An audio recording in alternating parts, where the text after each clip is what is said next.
Sangue nos olhos, argumento matador, faca nos dentes. Será que é disso mesmo que a gente precisa para bater as nossas metas?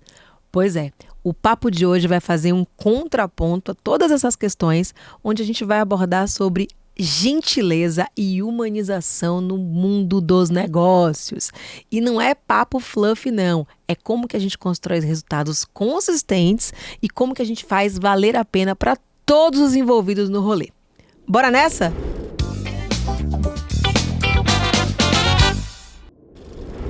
Mais um episódio do Bora Bater Meta no ar. E hoje a gente vai falar de um tema que dá o que falar. Afinal de contas, vocês sabem que isso tem um negócio que eu gosto de polêmica, né, gente? Então, a ideia do bate-papo de hoje é a gente falar sobre esse excesso de agressividade que existe no mundo corporativo, essa coisa ainda das espadas, da necessidade que existe de um competir com o outro, de um ganhar do outro. Será que isso ainda faz sentido nos dias de hoje? Né? Então, a gente começa essa semana falando, essa semana que é uma semana, inclusive, onde pedem para que nós, vendedores e vendedoras, sejamos muito agressivos, porque temos metas para bater, né? E a questão é, vale a pena esse rolê?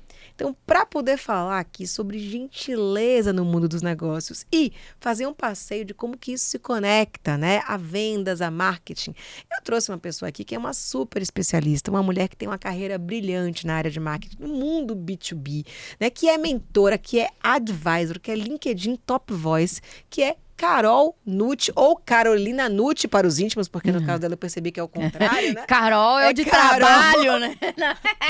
Né? E a Carolina. E Carol, vou começar pedindo para você se apresentar e contando pra gente o seguinte, quem que é a Carol Nucci na fila do pão? Boa! Oi, feliz de estar aqui. Antes de falar de mamilos polêmicos, vou contar um pouquinho de mim. Começo falando que eu falo que eu sou mãe de 4, uma humana e 3 cachorras. Minhas meninas, somos aí em 5 lá em casa. Acabei de fazer 40, então tô aqui num momento de revisão de vida, coisa boa. Que o pessoal tem de ficar falando de idade aqui nesse podcast, eu não consigo entender sobre isso, mas não, continua, mas vai. tão importante. Ok. Então, eu tenho 24 anos de jornada, comecei como jornalista, depois mudei para engenharia química, trabalhei como engenheira, para Deus me livre, não quero mais isso, mas o marketing foi onde me pegou, né? Marketing tem um bom meio termo entre humanas e exatas e vendas também. E, inclusive, quando eu comecei a trabalhar em marketing, na época meu diretor falou, bons marqueteiros trabalham em vendas. Depois da carreira de vendas, você pode até voltar para o marketing, mas se você não tem ali o sentimento, a dor de dono de vendas, muito difícil você vai ser uma boa marqueteira. Então, aí fui para vendas, nossa senhora, com a força do ódio e me encantei com vendas. Fui trabalhar com varejo, hein? Trabalhei eu era aqui account de home center. 6C, Teleanor, tô até trauma, brincadeira. Mas aí fiquei em vendas, depois fui para marketing, aí trabalhei na minha época de 3M, né, que foi multinacional. Fui no B2C, no B2B, em vendas, em marketing, produto. Então, trabalhei com um pouco de tudo, em uns 20 mercados diferentes. Então, foi uma puta experiência legal. E aí, depois que eu tive a Olivia, né, a humana. A humana. Aí, minha cabeça mexeu e eu falei, putz, eu acho que tá na hora de mudar de novo. Mas aí, mudar de perfil de empresa, né? Então, eu fui começar a empreender em conjunto. Aí, eu me tornei sócio de uma consultoria de inovação. Aprendi a escalar um negócio de serviço, B2B, que é lasqueira também. E há 2 anos decidi que eu queria sair do mundo corporativo e seguir carreira quase solo, né? Porque no final a carreira de palestrante, de mentora, é uma carreira rodeada de parceiros e parceiras. Exatamente. Então, seguir meu sonho de compartilhar mais conhecimento, de apoiar empresas, sobretudo no B2B, que foi onde eu acabei me especializando mais, e trazendo uma visão de mundo com a qual eu acredito, que dá para ter sucesso sem a gente perder a carteirinha de ser humano. Então, se eu conseguir fazer isso com uma pessoa assistindo hoje, tá ótimo. Tá ótimo, né? Dá para ser sucesso sem passar por cima de ninguém, Exatamente. Né? É engraçado isso, porque eu não sei você, mas, aliás, a gente é da mesma geração aqui, né? Claro. E a gente foi muito forjada na questão da competição. Nós, mulheres, inclusive, né? A gente sempre olha, mais bonita, né? Mais inteligente. Então, parece que a gente foi o tempo inteiro estimulado a competir, né? Eu lembro que, eu nunca esqueço disso, que meu pai, um dia, que Deus o tenha, ele falou assim, olha lá, sua prima, 19 anos, já é gerente. Aí eu falei, pai, ela é gerente de relacionamento num banco, ou seja, ela é vendedora. Né? É um nome bonito. É um nome bonito, mas enfim, sempre teve essa coisa da competição e do ganhar, né? Sendo que é um lema de vida, eu sempre falo isso, a gente não precisa competir onde a gente pode ganhar junto, mas fica sempre parecendo que é conversa de mulherzinha, né? Ah, essa coisa da gentileza, da sororidade, da empatia, etc e tal. Como que você aborda esse tema, que é gentileza, né? Mas fazendo uma conexão pragmática com o mundo dos negócios, Carol? Você foi falando de como você criou, você falou do seu pai, e eu fui forjada nesse modelo, mas não vou dizer agressivo, mas certamente competitivo, né? Então, sou filha de japonês tem que estar onde? Em primeiro lugar das listas do vestibular, das notas, etc. E aí depois os programas de trainee, e aí depois o crescimento de carreira. Então, assim, parecia que eu sempre estava correndo atrás do próprio rabo, né? Parece que você nunca está bem no seu passo. Você tem que sempre olhar para o próximo, porque trabalha enquanto eles dormem, assim, né? Eu achava bonito trabalhar até 8 horas da noite. E aí só até 8, assim? Era tranquilo? 8 era pouco, né? Mas eu lembro que 8 horas, na época, né? Fechava, apagavam-se as luzes do escritório. Então, ai, nossa, eu fechei o escritório com a galera, voltei a trabalhar e achava muito bonito isso. E aí depois a maternidade mudou um pouco minha perspectiva, porque parecia que eu estava ali sustentando uma versão de mim que não estava fazendo mais sentido. Eu nem fazia, na verdade, eu acho que sei lá, deve terapia que lide com isso, né, para saber por que era assim, mas a partir do momento que você tem um ser humano que depende de você, você fala, que raio de exemplo que eu vou dar para esse ser humano, né? E não fazia mais sentido, né? E foi aí que a hora que eu falei, pô, vou ter que mudar. Não sei como que eu vou mudar, mas vou mudar daqui. E aí eu fui mudando aos poucos. Faz 8 anos que eu tô mudando, mas começou por aí, porque parei de competir eu comigo mesma, inclusive. Eu acho que eu competia mais comigo do que qualquer outra pessoa, sabe? Qual que é o próximo passo de mim mesma aqui, aquela loucura. E depois que veio a Olivia, eu falei, peraí, eu não quero isso pra ela. Porque ela vai ficar correndo atrás do próprio rabo também. Então, deixa eu encontrar um caminho em que ela olhe depois e fale, pô, que show, dá pra fazer isso, né? E foi a hora que eu comecei a mudar. Mas aí, fazendo esse gancho com o que você falou do pragmatismo disso, é muito bonito você falar que você quer colaborar, muita gente, inclusive, classifica isso com um papo com várias aspas de mulherzinha, né? Uhum. Então, colaborar, de ajudar os outros, de ser gentil, de colocar as pessoas no centro, a tal ponto que as pessoas confundem isso com a atitude de ser bonzinho. E ser bonzinho não necessariamente é uma coisa boa. Porque ser bonzinho, quando eu quero ser bonzinho, eu não quero conflito. Sim. Quando eu quero ser uma pessoa boazinha, eu, às vezes, vou mentir pra não arranjar confusão. Né? Ou minimamente omitir alguma coisa. Mas não necessariamente eu vou ajudar o outro lado. Então, começa daí. A gente precisa quebrar essa coisa da pessoa boazinha versus a pessoa humana. São coisas muito diferentes. Inclusive, eu estava lendo uma matéria da Folha, sei lá quem que escreveu, falando de liderança Nutella. Não sei se você viu isso. Eu vi! Eu vi esse surto. Que precisa ter o pulso firme. Eu falei, gente, mas o que é isso? Você vai bater nas pessoas com quem você trabalha? Então, você falou, pô, 2025 estamos aqui falando disso, né? Mas o ponto, pra gente conseguir demonstrar que o ser humano no trabalho não é ser bonzinho, não é passar a mão na cabeça dos outros, a gente precisa conectar isso com uma visão mais pragmática, uma visão que beneficia as pessoas e o negócio. Pois então, nada mais lógico do que isso, porque no final a gente está ali trabalhando com gente, vendendo para outras pessoas, gente, fazendo parceria com gente, só tem gente aqui. Como que se sustenta um ambiente de competição a todo momento? Porque o que se perde aqui, tem até um dado lá, trilhões são perdidos, eu não lembro, tem um monte de estudo nessa linha, mas se perde muito aqui, porque se eu estou fazendo algo que não é pro todo, é só para mim, como que o todo ganha? No final, organizações são um todo. É isso. Todo mundo trabalha junto. E se eu quero vender para alguém, sobretudo, preciso gerar valor para essa pessoa.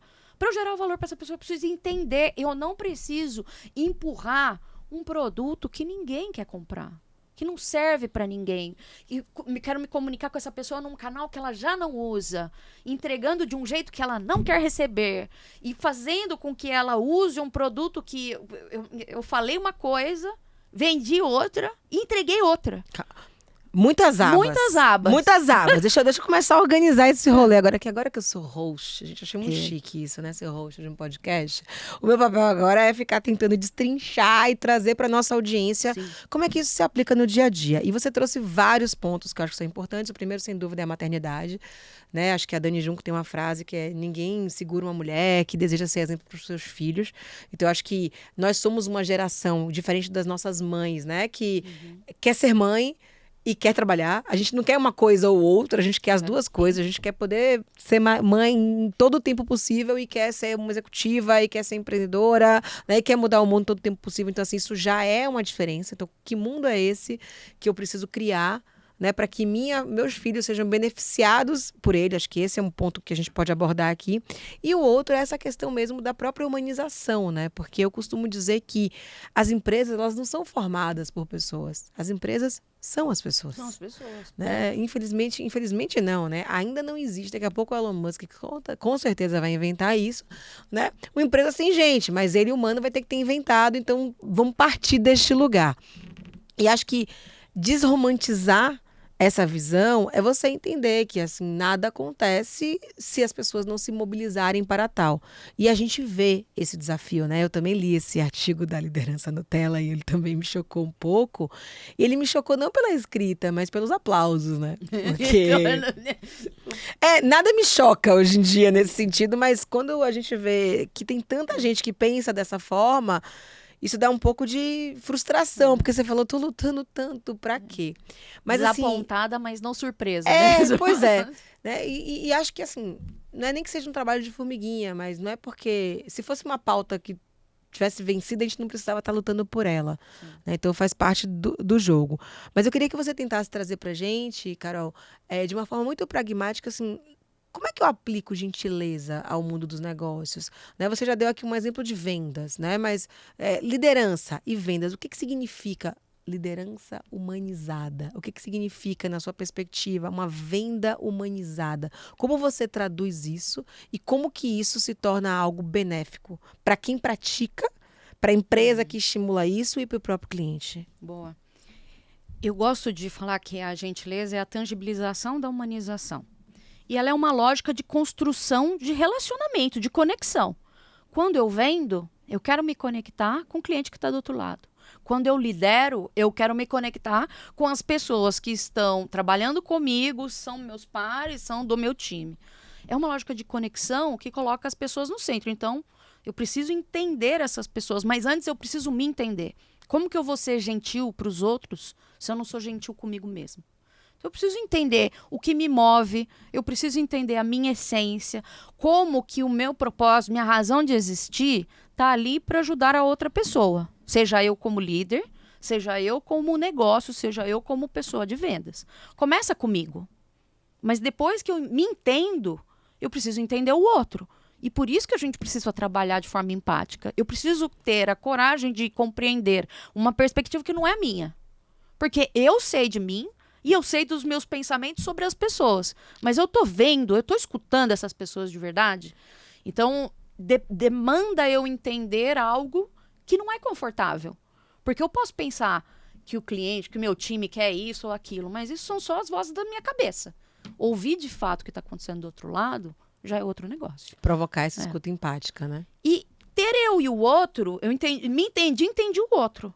Agora, a gente só se conecta quando a gente, de fato, encontra um elo em comum. Algo que tem dentro de mim resolve a dor que eu encontrei do outro lado. Algo que tem dentro de mim resolve uma necessidade. E aqui a gente entende como a gente gera valor de uma forma, de fato, centrada nas pessoas. Só que essa geração de valor, ela também não pode ser só para um lado ou só para o outro. Por exemplo, se eu quero... Às vezes as pessoas também confundem a gentileza como uma pessoa ingênua, que dá tudo o que tem. Mas não. Essa geração de valor só funciona quando eu equilibro as necessidades das pessoas envolvidas. Senão, não vai adiantar. Isso vale também para a liderança. Não pode se matar para o time ficar bem. O time também. Não adianta eu estar bem na fita e o time estar humilhado. E em vendas a mesma coisa, né? Não adianta o cliente ganhar todo o valor e a gente não ganhar valor para se sustentar. Então é um equilíbrio que a gente tem, e esse equilíbrio se sustenta quando eu tenho consistência nessa jornada. Então, como liderança, eu posso ter prometido alguma coisa para alguém que vai trabalhar comigo, mas como que eu aplico isso na prática? Né? Uma coisa é um papel bonito, né? Eu falo, olha, gente, na teoria vai ser assim, vai ser assado, os benefícios serão lindos, nunca vou fazer isso, jamais. No meu contrato aqui com venda, de venda e compra, vai ter desse jeito. Uma coisa é o que eu falo, outra coisa é o que eu vendo, outra coisa é o que eu entrego. E continuamente entrego, porque eu falo, a pessoa que está no seu time, ou a pessoa para quem você está vendendo, ela não precisa só te escolher, ela precisa continuar te escolhendo. E você conseguir fazer isso de forma consistente faz com que você faça uma construção de confiança que todo mundo quer conquistar. E é por isso que eu falo que a gentileza é uma construção de conexão. Perfeito. É uma construção de confiança. Isso só vem dessa consistência. Nossa, e você falando agora, eu anotei algumas palavras aqui. Primeiro que me lembrei do Adam Grant, né? Que tem aquele livro Dar e Receber. Né? Aquele livro incrível, quem não leu, Adam Grant, Dar e Receber, né? Onde ele fala dos givers, dos matchers, dos takers, né? Então, taker é aquela pessoa que só arranca, né? Aquela pessoa que é o interesseiro, né? Tudo. Sabe aquela pessoa que nunca fala com você, mas precisa de um favor, te caça? Né? Essa pessoa. Você tem o giver, que é aquele doador, que tá o tempo inteiro se entregando, que chega a ser o tal do ingênuo em algum momento, né? Mas que é, inclusive, eu acho que eu sou mais giver do que o próprio matcher, né? E o matcher, que é quando você começa a encontrar esse equilíbrio, tipo, eu dou, mas eu recebo, né? Mas como que essa relação se estabelece? Porque também esse excesso de reciprocidade em algum momento faz com que não seja legítima a minha doação, né? Então, quando eu li, eu fiquei muito na dúvida, assim, de, puxa, é mais legal ser giver ou mais legal ser matcher? Mas eu tô vendo tanto taker crescer, sabe? E ganhar dinheiro. Que é o desafio, né? É o dilema do prisioneiro, a teoria dos jogos, né? Tudo isso está lastreado nisso. E você traz uma coisa, Carol, que está muito em voga hoje em dia, que tem a ver com reputação. Né? Porque no final das contas a gente está falando de relações duradouras. Então, quando você traz o exemplo da liderança, a gente está falando do turnover. Né? As pessoas estão procurando emprego, as pessoas estão insatisfeitas, as pessoas estão infelizes. Né? Saiu uma pesquisa outro dia que era 54% das pessoas estão procurando um emprego em um lugar diferente. Aí quando você pede para levantar a mão, ninguém levanta a mão. Eu falo, olha, que 54% de vocês estão com o currículo aí na praça, né? Não escute só o NPS. Exatamente. As pessoas não respondem do jeito que devia. E a outra coisa, então um lado é o turnover, quando a gente pensa em liderança, e o outro lado é o churn, quando a gente pensa no cliente da venda, né? Sim. Então, assim, como que você entende hoje que eu possa construir essa reputação, tanto como um líder, quanto como vendedor? Quais são as atitudes que demonstram que eu sou uma pessoa gentil como líder? Quais são as atitudes que demonstram que eu sou uma pessoa gentil como um vendedor, por exemplo? Foi até legal que você mencionou o Adam Grant, porque essa dualidade entre o giver e o matcher, ela passa por todo mundo que tem o coração no lugar. Porque, no final, eu quero ajudar as outras pessoas, eu quero gerar impacto, gerar valor. Eu quero. Isso faz parte da natureza ali humana. Mas eu também não me sustento. E eu preciso partir do pressuposto de que, se eu der, eu vou receber.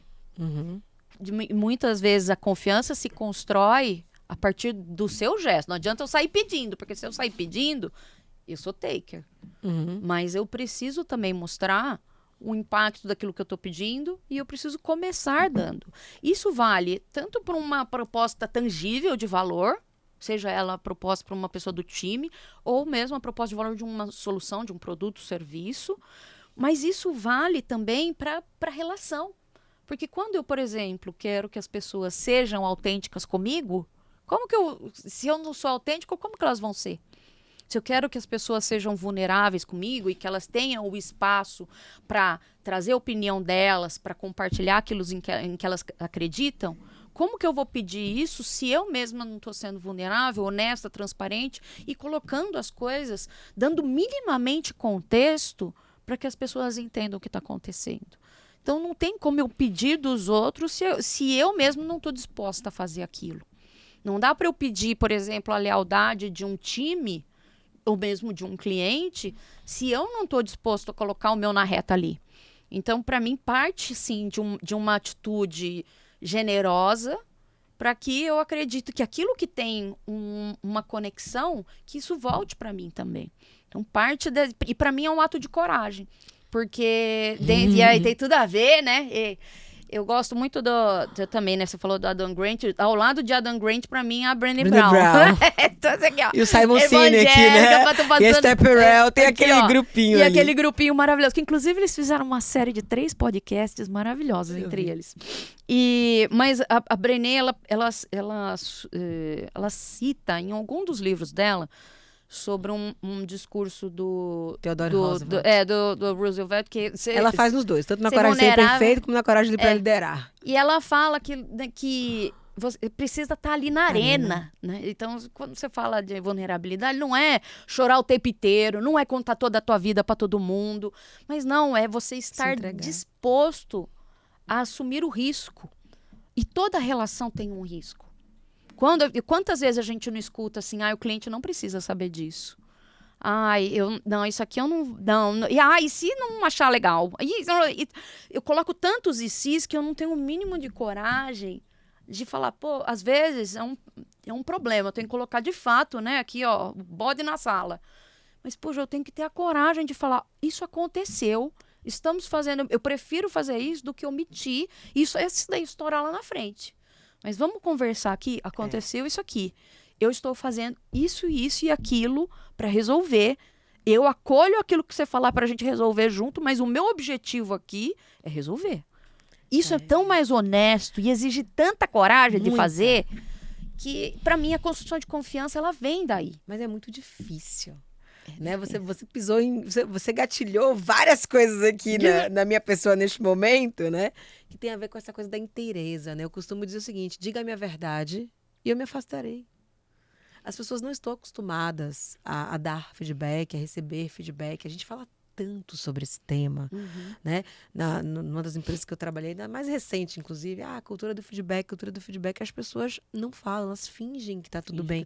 E aí, outro dia eu recebi um feedback que eu achei incrível, né? A pessoa me contando, Carol, eu recebi um feedback que foi assim, é lindo isso que vocês têm na empresa XPTO, né? De vocês se matarem, depois vocês serem amigos. Aqui a gente não é assim. Aí eu pensei, não é assim, é como? Fingindo o tempo inteiro?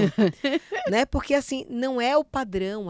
E é engraçado, porque quando você vai para os Estados Unidos, e eu gosto sempre de fazer essa comparação, né? Nos Estados Unidos as pessoas são muito assertivas. Muito diretas. Olha, não tá legal. Olha, não tá bom. Aqui não funciona assim. Pode me dar uma carona? Não. Né? Por que eu não fui promovido? Porque você não tem performance. E tá tudo bem. E as crianças são ensinadas, né? Sim. Aqui, eu ontem falei isso pra minha mãe, né? Para de pedir pra minha filha ter modos, né? Você tem que o tempo inteiro ficar se encaixando pra caber nesse contexto corporativo. E parece que a gente clama por uma coisa, mas no final das contas aplaude outra. Eu quero perto de mim pessoas que puxam o meu saco, pessoas que me elogiam, pessoas que curtem e aquelas pessoas que muitas vezes são inteiras, são de verdade, né? Se arriscam, elas não conseguem crescer. Elas não conseguem seus espaços. Por outro lado, eu tenho percebido que a autenticidade é algo que, para mim, é o maior fator de diferenciação no mundo de hoje. Porque hoje a gente pode ser quem a gente quiser, né? E copiar. Aí você tem lá Roube como artista, né? E tantas outras literaturas, todas as referências bibliográficas que falam sobre isso. No mundo nada se cria, tudo se copia. E é filtro para todo lado. E se todo mundo entra numa trend, todo mundo entra numa trend. Porque se você ficar fora da trend... Então, assim, como que você, né, como um especialista neste rolê, trabalha essa questão do eu quero ser vulnerável, eu quero ser de verdade, eu quero ser gentil, mas eu não sei se eu estou disposto a pagar por esse pedágio que eu sei que vai me trazer eu sei que essa conta boa vai chegar lá na frente, mas como que eu vivo esse purgatório? Você sabe, eu gosto muito de dar um exemplo aqui que você já fez um disque? Sabe aquelas, né? E certa vez, num passado distante, tava num contexto que todo mundo tinha feito o disque. E aí, sempre tem aquela pessoa assim, para quem não conhece o DISC, né, uma avaliação... Né, um assessment comportamental. De comportamental, que eu não lembro exatamente o significado, mas... Eu lembro todos. O D é dominância, o I é influência, o S... Estabilidade e o outro é controle. Conformidade. Conformidade, pois. E aí sempre tem um monte de D, né, em negócios. E aí Parece que é bom ser D, né? Ai, que delícia, D. E aí a pessoa pega e fala assim, ó, negócio é o seguinte, eu tô fazendo isso porque eu sou D. Aí pega e morre abraçado no disque pra falar, eu posso ser filha da puta porque eu sou D. Eu sou D e olha, agora você que lide com isso. E quando a gente fala sobre ser sincero, ser vulnerável e trazer verdades duras e difíceis, não é assim, a doa quem doer. Porque isso também não é ser gentil. É de fato, se você tem a intenção de trazer um assunto para a mesa, mas é para resolver algo em conjunto, então tenha o cuidado com essa comunicação. Não é uma opinião disfarçada de feedback. Não é olha, isso não aconteceu. Disfarçado de feedback. É, também é coisa, é xingamento, é cada o coisa que a feedback, gente, né? como a gente fala, né? Então, gente, problemas todos têm, mas olha, o meu objetivo aqui é trazer alguns pontos embasados ali, fatos, evidências, mas eu parto também da curiosidade de falar, olha, eis aqui o que eu notei. O que você tem a dizer sobre isso? Porque quando também eu trago isso para outra pessoa, tá ali uma oportunidade de ouvir a perspectiva que não é a minha. Porque eu posso assumir um monte de coisa. A pessoa tá faltando, tá acontecendo coisa. Não sei, nossa cabeça, o nosso instinto é pensar o pior. E eu até falo que o lado difícil da empatia, para mim, é você ser generoso mesmo nas piores situações. Isso quer dizer que você vai ser ingênuo? Não. Mas é partir de uma história minimamente neutra, que seja, falou, olha, isso aconteceu. Eu estou vindo aqui trazer porque eu quero te ouvir. Mas por que eu estou vindo aqui te ouvir? Porque a gente precisa resolver. Isso é bom para mim e para você. Toda conversa, todo conflito devia ser abordado olhando, bom, então o que é de interesse para outra pessoa em falar sobre isso? Como que eu posso falar para outra pessoa entender que é isso que eu quero dizer? E isso toma tempo. Por isso você não pode, eu sou D, sai metralhando todo mundo. Não dá para você ter uma conversa, por isso que tem tanto problema de comunicação, porque as pessoas não param 5 minutos para você desenhar a conversa, para você falar, pô, como que o outro lado pode reagir? Peraí, eu acho que eu posso dar o contexto desse jeito, eu posso explicar que isso aqui é pra gente resolver junto, e eu digo mais, eu não vou trazer mais só a crítica, só o problema, eu também vou aqui gastar um pouquinho do meu neurônio e trazer 2, 3 caminhos de solução. Porque é isso também, criticar é uma delícia. Sai criticando, falando, opinião, verdade, não importa. Mas quem também está disposto a gastar 5 minutos para pensar, bom, de repente, será que tem alguma solução aqui, algo que eu possa fazer e sugerir? E convidar outra pessoa para falar, bom, temos esse bode na sala, o que você sugere? Então, eu preciso gastar um tempo para desenhar isso. Primeiro você enxerga que é um bode? Você fala, você tá vendo que tem um problema aqui? Porque às vezes a pessoa nem tá vendo. Eu acho que esse lá no Bora Bater Meta, fazendo aquela propaganda rápida, né? Para você que não adquiriu ainda, por favor, entra lá na Amazon e compra o livro. Eu falo do feedback vendedor, né? Que é quando você vende para o outro uma mudança de comportamento. Então, às vezes eu vou conversar com a Nuti e eu falo, Nuti, cara, aconteceu uma situação tal, você percebeu que gerou um incômodo? Não. Ixi, então vamos começar clarificando para a pessoa que ali tem um problema. Porque às vezes a pessoa nem enxergou o problema, mas a pessoa pode dizer, sim, tá bom, você conseguiu perceber qual foi o impacto que isso teve naquela pessoa, na nossa negociação, na nossa empresa, no nosso cliente, etc e tal? Não. Então eu preciso clarificar. Mas a pessoa pode dizer também, sim.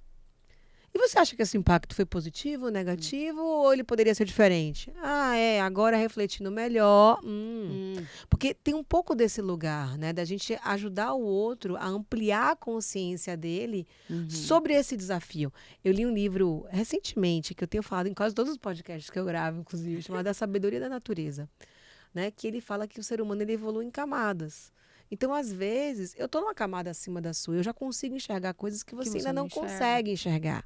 Então, talvez o desafio de quem está sempre uma camada acima é se colocar em quem está. Porque eu já tive na sua camada, apesar de você nunca ter estado na minha. Então, esse planejamento da comunicação, seja no one-on-one, seja no feedback em grupo, seja na comunicação de uma estratégia corporativa, né, ele é de suma importância, mas é muito mais fácil se abraçar no D, é muito mais fácil culpar a comunicação, né, que são lugares comuns. O problema da comunicação é sempre do emissor, gente. Então... Pois é, mas eu acho que a Ana Tomazelli tem um podcast que ela fala sobre isso que eu achei brilhante, que ela fala assim, as organizações não têm um problema de comunicação, elas têm um problema de interesse.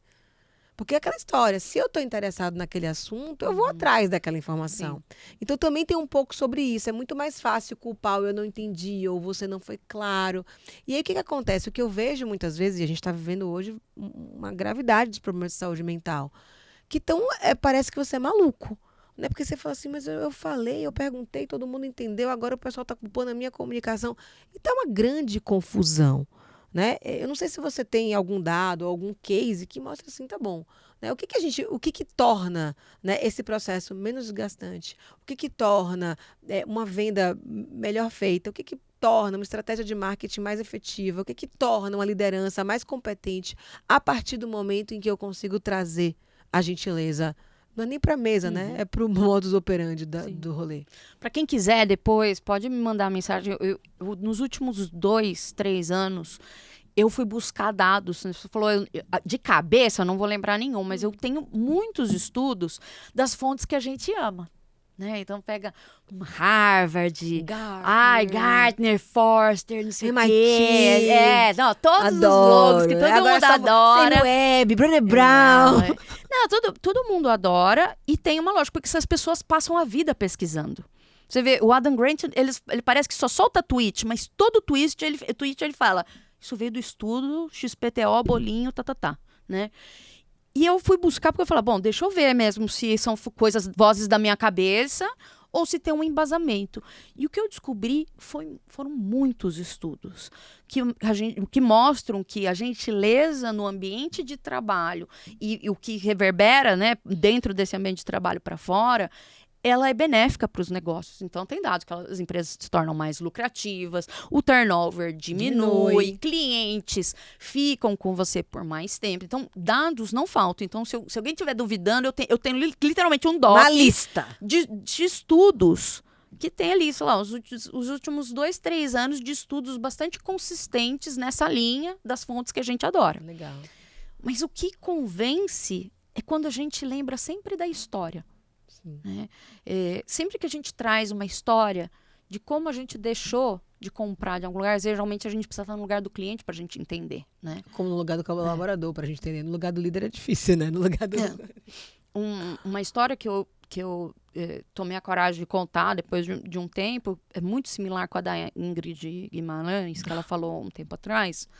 Eu estava voltando de um voo de Recife, e de Campinas, eu moro em Campinas, né? Então eu estava voltando de Recife. Eu tenho uma deficiência, uma doença degenerativa na coluna. Quando eu estou em crise, eu estou de colar cervical, eu não posso ficar muito tempo com a cabeça, né, apoiada.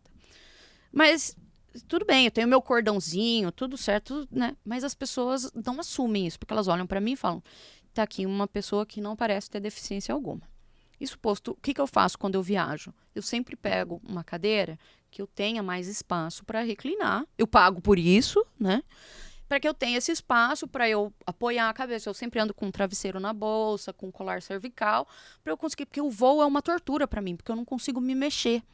E aí eu cheguei na minha cadeira e a poltrona não reclinava. Tava com problema. Aí eu chamei a pessoa, aí veio um cara puto da vida, porque estava atrasado o voo.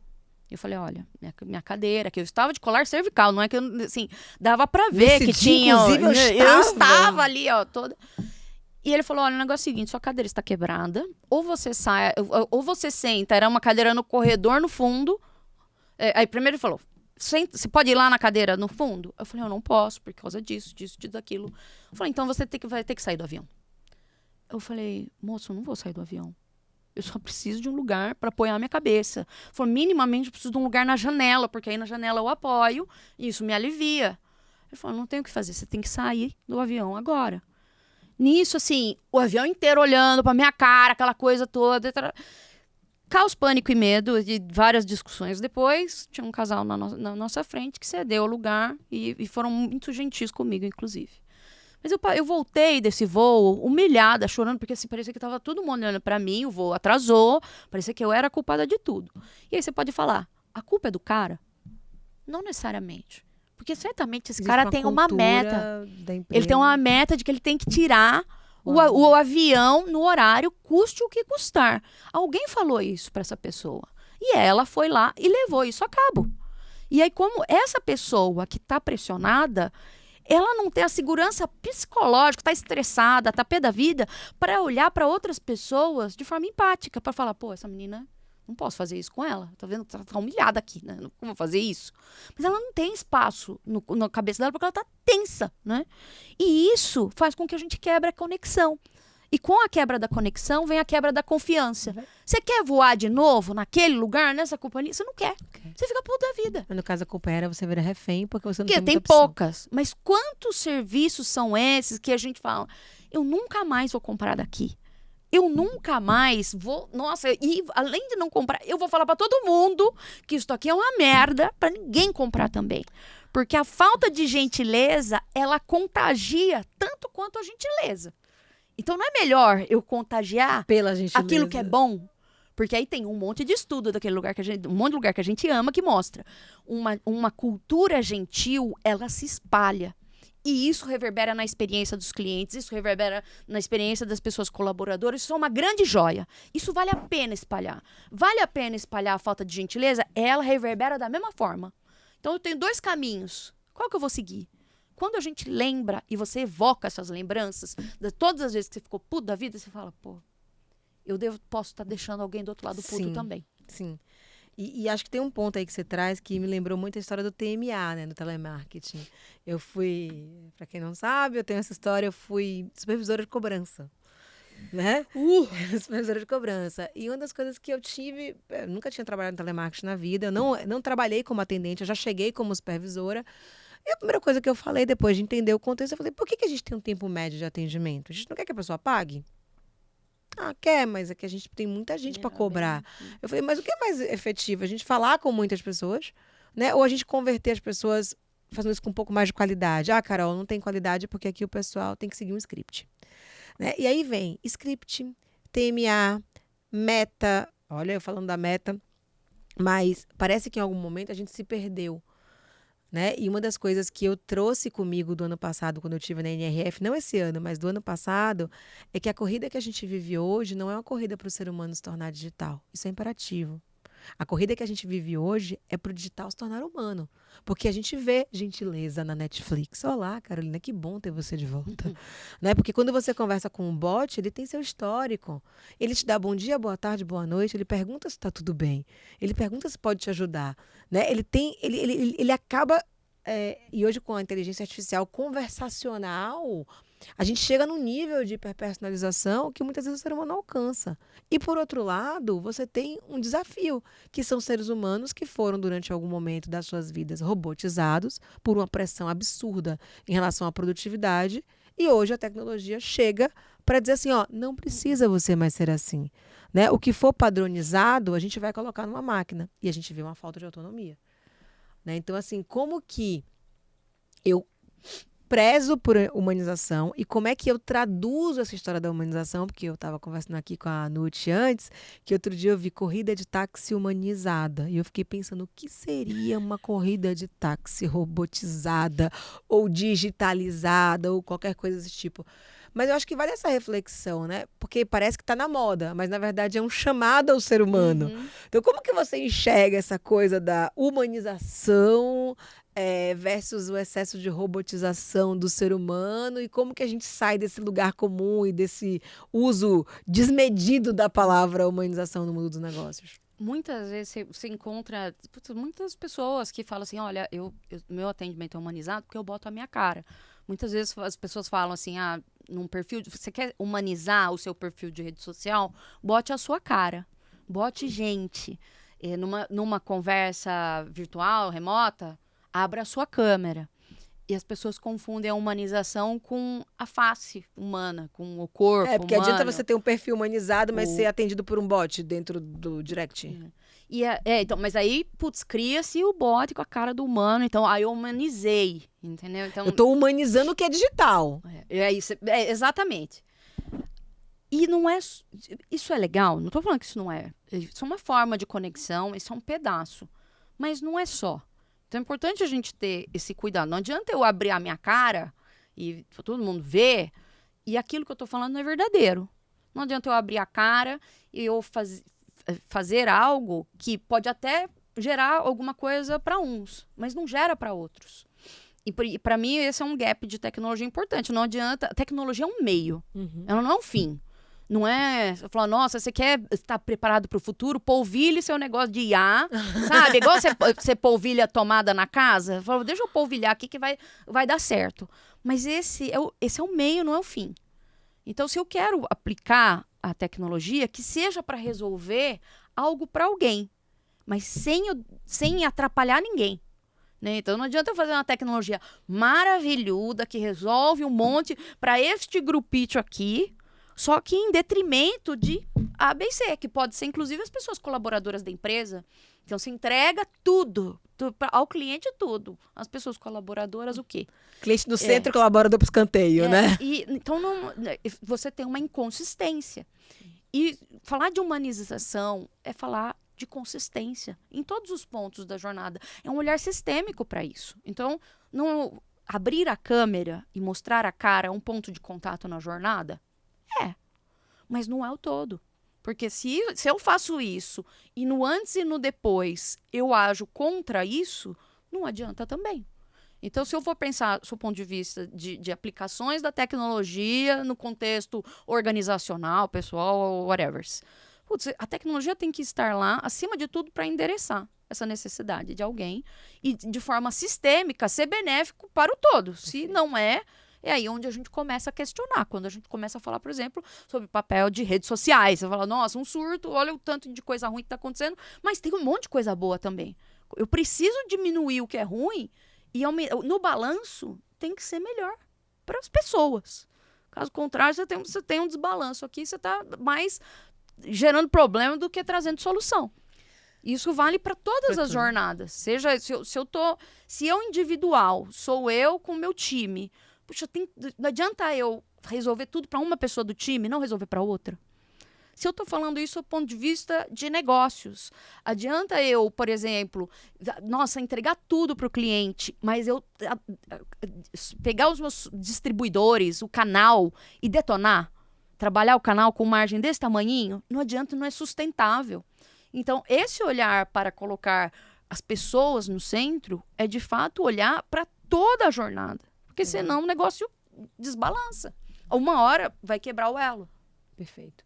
Vou ter que fazer propaganda de novo, tá? Por favor. Porque lá dentro do Bora Bater Meta, gente, foi muita coincidência. Porque o subtítulo do livro é, né? O desafio da venda presencial no mundo digital, como criar valor para o cliente através de um processo de vendas humanizado. E eu tenho uma metodologia chamada Seller Experience. Né? O que é o Seller Experience? É você analisar a jornada de venda pela perspectiva do vendedor. Porque é muito fácil culpar o vendedor por tudo. Mas, cara, já entendeu que tem ofensor pra caramba, que a empresa atrapalha um monte, às vezes, o vendedor. Agora vocês vão me aclamar, né? Porque eu fico pegando pesado aqui com o time, mas, assim, nem tudo é culpa do vendedor, né? E, pra mim, humanizar o processo de vendas é entender que atrás de cada cliente existe uma pessoa e atrás de cada vendedor também, né? E aí a gente faz essa conexão de vendas com a liderança, com a gestão e com o processo inteiro. E eu queria trazer essa conversa para esse lugar agora, dos negócios, né? Sim. Porque a gente ainda fala de sangue no olho, de pergunta matadora, de um time de vendas agressivo, porque a gente precisa tacar a faca no dente, né? E como que essa linguagem ela contagia negativamente o time para uma abordagem muito menos humanizada e muito mais, eu nem sei que palavra é essa, mais agressiva. Desumana, né? É porque não é nem o oposto de dizer desumano, porque o desumano também tem esse. O humano também tem esse lado matador, né? Mas é um lado que não faz mais sentido nos dias de hoje, na minha percepção. Né? Como que você enxerga essa questão da linguagem, né, no dia a dia de vendas e de marketing, né? Porque a gente precisa colocar esses dois carinhas no mesmo lugar, como o seu diretor muito bem disse. Como que você enxerga isso? E depois eu queria entender um pouco mais de estratégias para a gente humanizar os negócios, pensando na perspectiva de vendas e marketing. Para mim, primeiro a gente tem que mostrar o benefício de negócio. Então, para a gente não cair no lugar comum de que humanizar, que ser gentil é papo de aplaudir o sol, que tudo bem, aplaudir o sol, mas não é só sobre isso, eu preciso entender, não, isso tem uma lógica de negócios. Então, quando eu mostro, falo, olha, eu falo, sempre é bom você ter o seu business case sobre isso. Então, Primeiro, tenho dados que todo mundo gosta de ver. Negócios que trazem essa abordagem, que é mais humana, que colocam todas as pessoas envolvidas no centro, equilibrando a necessidade dessas pessoas. Isso gera mais lucro, isso gera mais receita. Fala, opa, interessante. Já quero saber um pouquinho mais. Né? Porque se eu falar, não é das fontes da minha cabeça. Isso veio de algum lugar. Ufa! Né? Então, o primeiro lugar é esse, de mostrar que não é algo absolutamente novo. Isso tem embasamento, tem muita gente que estudou e tem empresa fazendo isso. O segundo é trazer as histórias. Uma coisa é o dado, a outra é a história. Tanto as histórias que são comuns a nós, como eu fiz aqui, como também cases de empresas que fizeram coisas incríveis, cases, né, que demonstram isso na prática. Empresas que a gente conhece, marcas que a gente conhece. Falou, opa, isso é legal. E aí depois a gente começa a chegar no ambiente em que a gente está. Eu vou precisar, a gente vai mudar a cultura, por exemplo, pega um time inteiro de negócios, pega uma multinacional, tem 300 pessoas trabalhando e sempre com essa cultura. Para a gente mudar, eu vou conseguir apertar um botão e falar, a partir de agora, Adoraria. a gente vai... Adoraria, mas a gente vai precisar começar de algum lugar. E é preciso, uma vez eu ouvi isso de uma diretora da Bosch, é preciso haver o boi de piranha.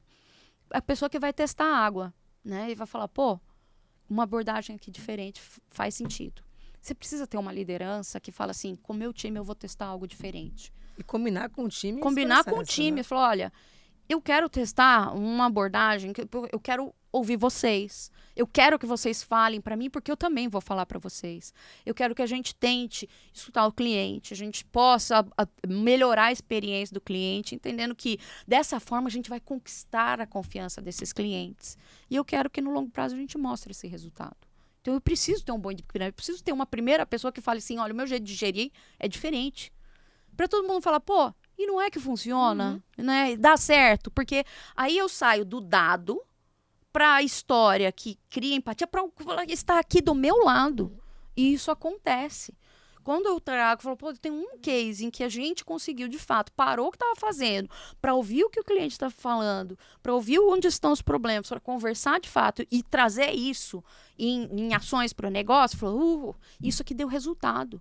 Talvez esse aqui dê, mas aí a gente pega a qualidade do time, como que o time está humilhado, o time está bem, está trabalhando. Isso quer dizer que a gente vai trabalhar menos? Não, mas quer dizer que tem exceção e tem regra. E a gente vai equilibrar isso no dia a dia. Eu consigo criar um business case interno dentro da empresa para falar um modelo de gestão que coloca a pessoa de vendas no centro. Também é um jeito de gerar valor para o negócio? Sim. Consigo. E isso vai, né, aquilo que começou como uma narrativa inicial, como um primeiro case, isso tende a se espalhar como uma prática, porque certamente tem alguém ali, como a gente também vê em várias pesquisas, tem muita gente insatisfeita. Tem muita gente que não aguenta mais. E aí, o que essas pessoas muitas escrevem para mim, falando, eu não tenho esperança. Não vai dar. Mas se tiver uma fagulha, ela contagia. E precisa ter alguém que vai fazer diferente. Dá para a pessoa que acabou de entrar no negócio fazer diferente? Muito difícil.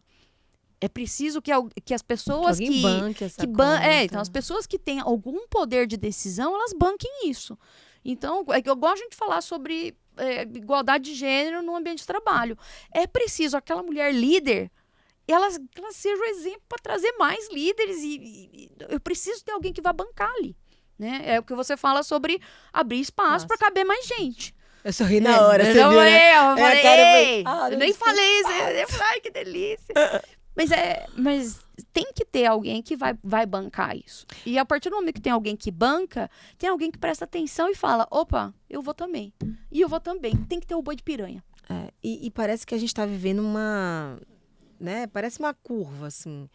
Quando eu olho para esse mundo dos negócios, parece que a gente esticou a corda de muita gente durante muito tempo, né? Por uma questão de produtividade, as empresas, né?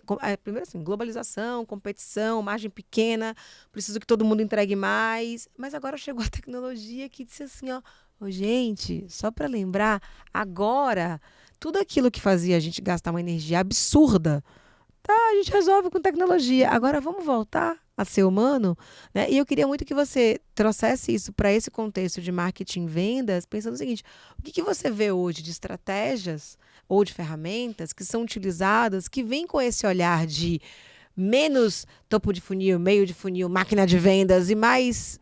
E as pessoas envolvidas nesse processo todo? É legal mostrar o oposto, porque também, de novo, o oposto a gente conhece. E ainda é muito frequente. Por exemplo, outbound descontextualizado. 2025, não dá.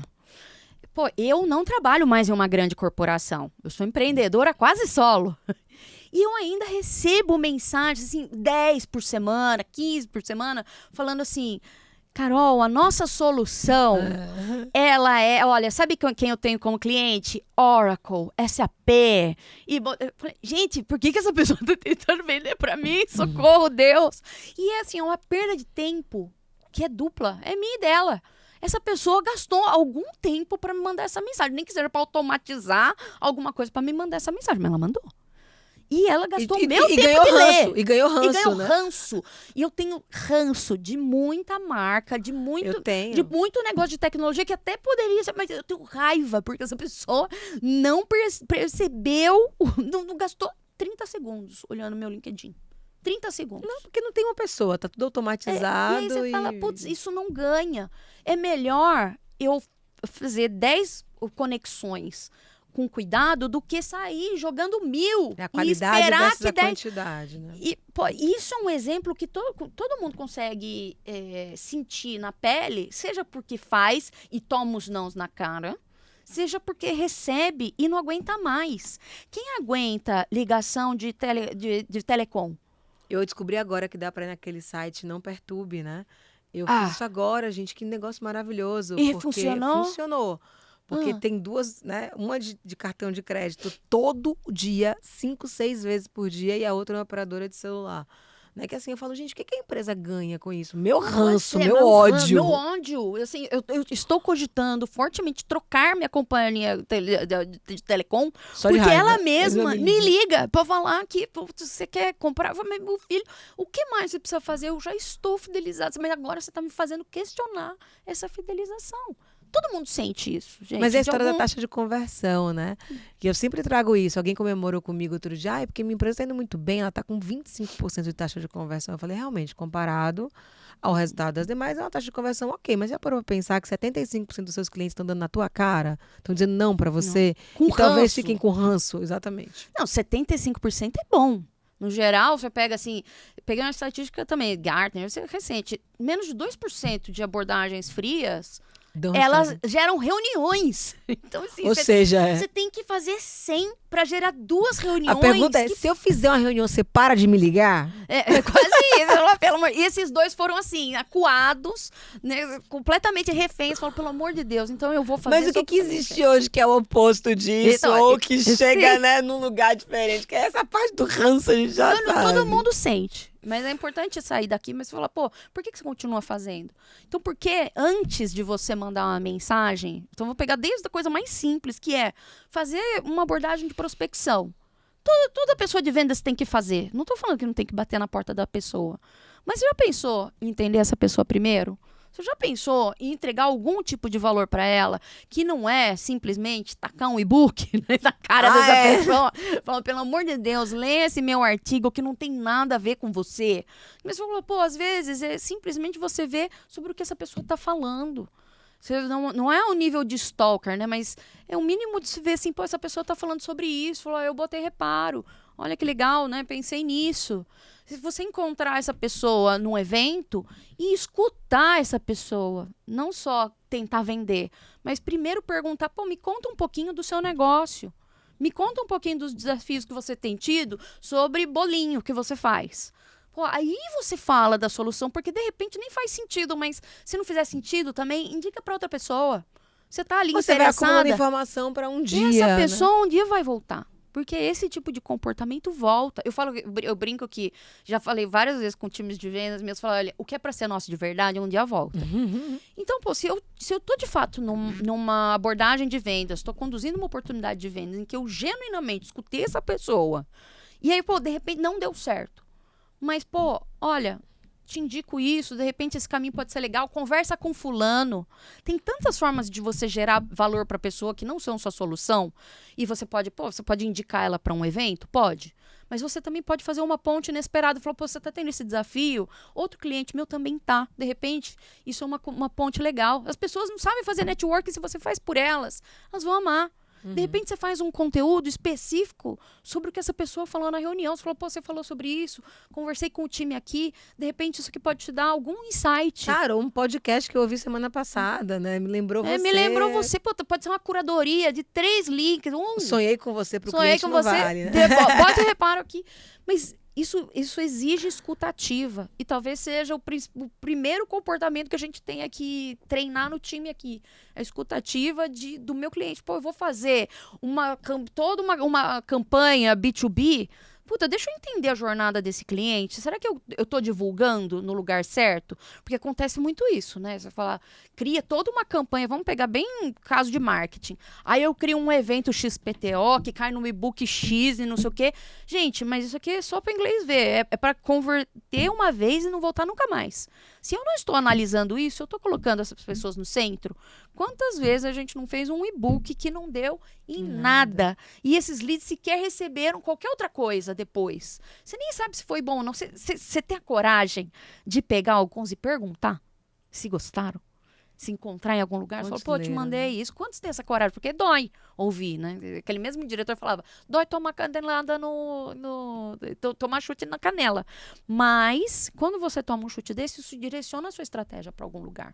E então, primeira coisa, essa escutativa faz com que você pense em abordagens, sejam elas abordagens mais prospecção mais proativas, ou uma abordagem mais inbound, uma cara de inbound de você estar no lugar em que esse cliente está, falando sobre o problema que esse cliente tem, estando presente onde ele gostaria de falar com você.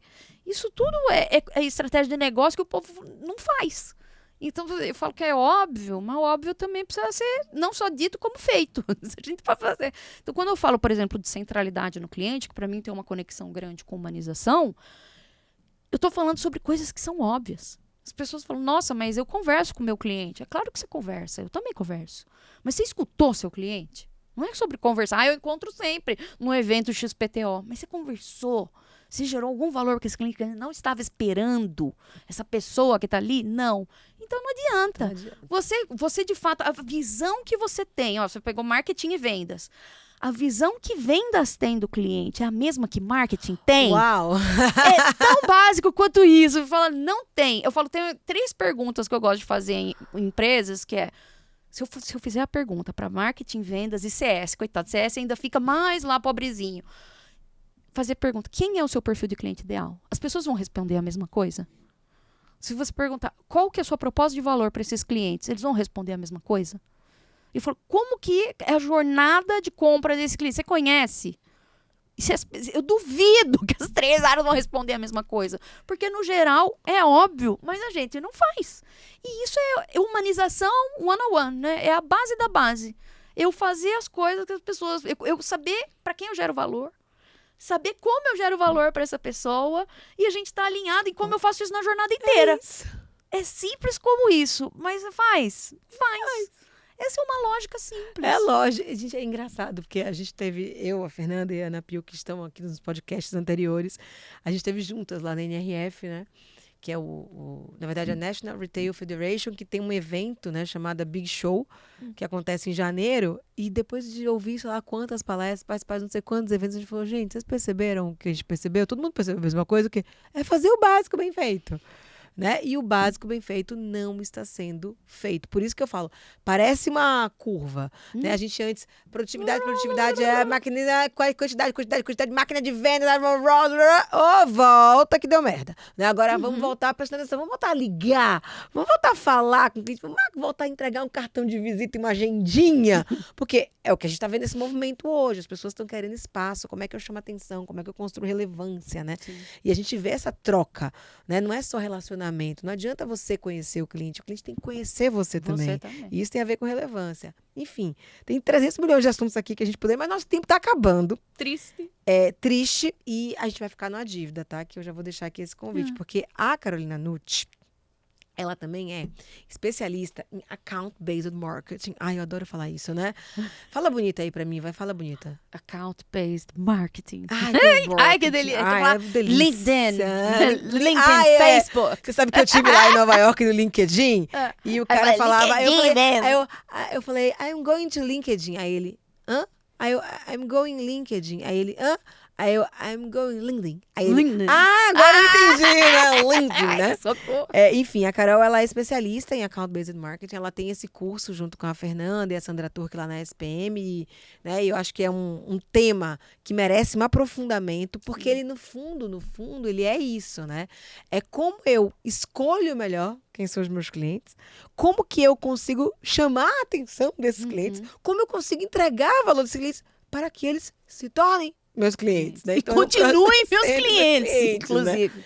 Então, é um processo que, ao mesmo tempo que é diferente do que a gente ainda vive hoje, ele parece ser um caminho lógico para que a gente construa relações verdadeiras, né? Sim. E eu queria muito poder explorar esse Vamos. tema com você. Então, já fica Fico aqui em o convite. dívida Adoro e virei. dívidas. E tem tudo a ver com o que a gente falou hoje.